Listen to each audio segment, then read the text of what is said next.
ರಾಜೀನಾಮೆ ಕೊಟ್ಟರು. ನೀವು ಹೇಳ್ತಿರಲ್ಲ ಕೊನೆಗೂ 47 ದಿವಸ ಇಡೀ ಮಕ್ಕಳ ಭವಿಷ್ಯತ್ ಜೊತೆ ಚೆಲ್ಲಾಟ ಆಡಿ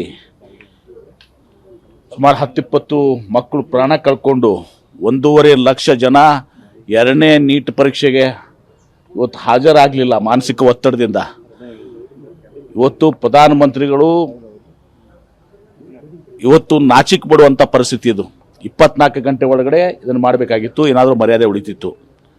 ಈಗ ಯುವಕರು ಇವತ್ತೊಂದು ದಿವಸ ವಿದ್ಯಾರ್ಥಿಗಳು ನಾವು ಭಾಳ ದೊಡ್ಡ ಹೋರಾಟ ಮಾಡಿದ್ಮೇಲೆ ಇವತ್ತು ಎಚ್ಚೆತ್ಕೊಂಡು ತಡವಾಗಿ ಕುಂಭಕರ್ಣದ ನಿದ್ರೆಯಿಂದ ಎಚ್ಕೊಂಡು ಈಗ ಇದನ್ನು ಅನಿವಾರ್ಯವಾಗಿ ಮಾಡಿದ್ದಾರೆ. ಯಾಕಂದ್ರೆ ಗೊತ್ತಾಯ್ತು ಅವ್ರಿಗೆ ಇನ್ನು ಮುಂದೆ ಇವರು ಅಚ್ಚೇ ದಿನ ನಡೆಯೋದಿಲ್ಲ, ಇವರು ಸುಳ್ಳುಗಳ ನಡೆಯೋದಿಲ್ಲ ಅಂತ ತಿಳ್ಕೊಂಡು ಈಗ ಅನಿವಾರ್ಯವಾಗಿ ಇವತ್ತು ದಿವಸ ಈ ಹೆಜ್ಜೆ ಇಟ್ಟಿದ್ದಾರೆ. ಅದು ಏನು ಒತ್ತಡದಿಂದ ಇವತ್ತು ದಿವಸ ಒಂದು ಕಡೆ ಕಾಕ್ರೋಚ್ ಜನತಾ ಪಾರ್ಟಿ, ನಿಮ್ಮ ವ್ಯಾಂಕೋಕ್ಕು ಮತ್ತು ಇನ್ನೊಂದು ಕಡೆ ನಮ್ಮ ಮುಖಂಡರಾದಂಥ ರಾಹುಲ್ ಗಾಂಧಿ ಅವರು, ಪ್ರಿಯಾಂಕಾ ಗಾಂಧಿ ಅವರು ಎಲ್ಲರೂ ಹೋರಾಟ ಮಾಡಿದ್ರಿಂದ ಇವತ್ತು ರಾಜೀನಾಮೆಯನ್ನು ಪಡ್ಕೊಂಡಿದ್ದಾರೆ. ಆದರೆ ಇಟ್ ಇಸ್ ಟೂ ಲೇಟ್. ಇದು ಮೋದಿ ಯುಗ ಅಂತ್ಯಗೊಳ್ಳಕ್ಕೆ ಪ್ರಾರಂಭ ಆಗಿದೆ. 2014ರಲ್ಲಿ ಇವರು ಏನು ಭರವಸೆಗಳನ್ನ ಕೊಟ್ಟು ಅಚ್ಚೇ ದಿನ ಹೆಂಗೆ ಒಳ್ಳೆಯ ದಿನ ಬರ್ತವೆ, ಎಲ್ಲ ಬೆಲೆಗಳು ಗಗನಕ್ಕೇರಿದ್ದಾವೆ, ಕೆಳಗಿಳಿಸ್ತೀವಿ, petrol, diesel, gas cylinder, dollar rate, ಇದೆಲ್ಲವೂ ಕೂಡ ಇವತ್ತು ನುಸಿದಾಗಿದೆ.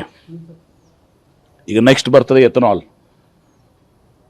ಅದೇ ವೈಜ್ಞಾನಿಕವಾಗಿ ಅದನ್ನು ಸರಿಯಾಗಿ ಟೆಸ್ಟ್ ಮಾಡಿ ಜನರ ವಿಶ್ವಾಸವನ್ನು ಗಳಿಸಿ ಎಕ್ಸ್ಪರ್ಟ್ಸನ್ನು ತಜ್ಞನ ಕರೆದು ಬೇರೆ ಬೇರೆ ವಿದೇಶದಲ್ಲಿ ಇರುವಂಥದ್ದು ಎಥನಾಲ್ ಏನು ಬ್ರಾಜಿಲು ಮತ್ತು ಇನ್ನಿತರ ಕಂಟ್ರೀಸಿಂದ ಇದು ಮಾಡುವಂಥದ್ದು, ಯಾವ ರೀತಿಯ ಜನಸಾಮಾನ್ಯರ ಏನು ವಾಹನಗಳಿದ್ದಾವೆ ಅದಕ್ಕೆ ಹಾನಿ ಆಗದ ಹಾಗೆ ಮತ್ತು ಈ ಮೈಲೇಜ್ ಕಡಿಮೆ ಆಗುವಂಥದ್ದು ಏನಾಗ್ತದೆ ಇದರೆಲ್ಲವನ್ನ ಗಮನದಲ್ಲಿಟ್ಕೊಂಡು ಒಂದು ದಿವಸ ಎಥನಾಲ್ ಪಾಲಿಸಿಯನ್ನು ಮಾಡಬೇಕಾಗಿತ್ತು, ಇಂಪ್ಲಿಮೆಂಟ್ ಮಾಡಬೇಕಾಗಿತ್ತು. ಏಕಾಏಕಿ ಮನಸ್ಸಿಗೆ ಬಂದಂತೆ ಅವ್ರದ್ದು ಫಾರಿನ್ ಪಾಲಿಸಿನೂ ಮನಸ್ಸಿಗೆ ಬಂದಂತೆ. ಅಟಲ್ ಬಿಹಾರಿ ವಾಜಪೇಯಿ ಅವ್ರ ಸದಕ್ಕೆ ಫೈನಾನ್ಷಿಯಲ್ ಪಾಲಿಸಿ ಇದನ್ನು ನಮ್ಮ ಫಾರಿನ್ ಪಾಲಿಸಿನೂ ಒಪ್ಕೊಂಡಿದ್ರು. ಇವತ್ತು ಮನಮೋಹನ್ ಸಿಂಗ್ ಅವ್ರನ್ನ ನೆನೆಸ್ಬೇಕು ನಾವು.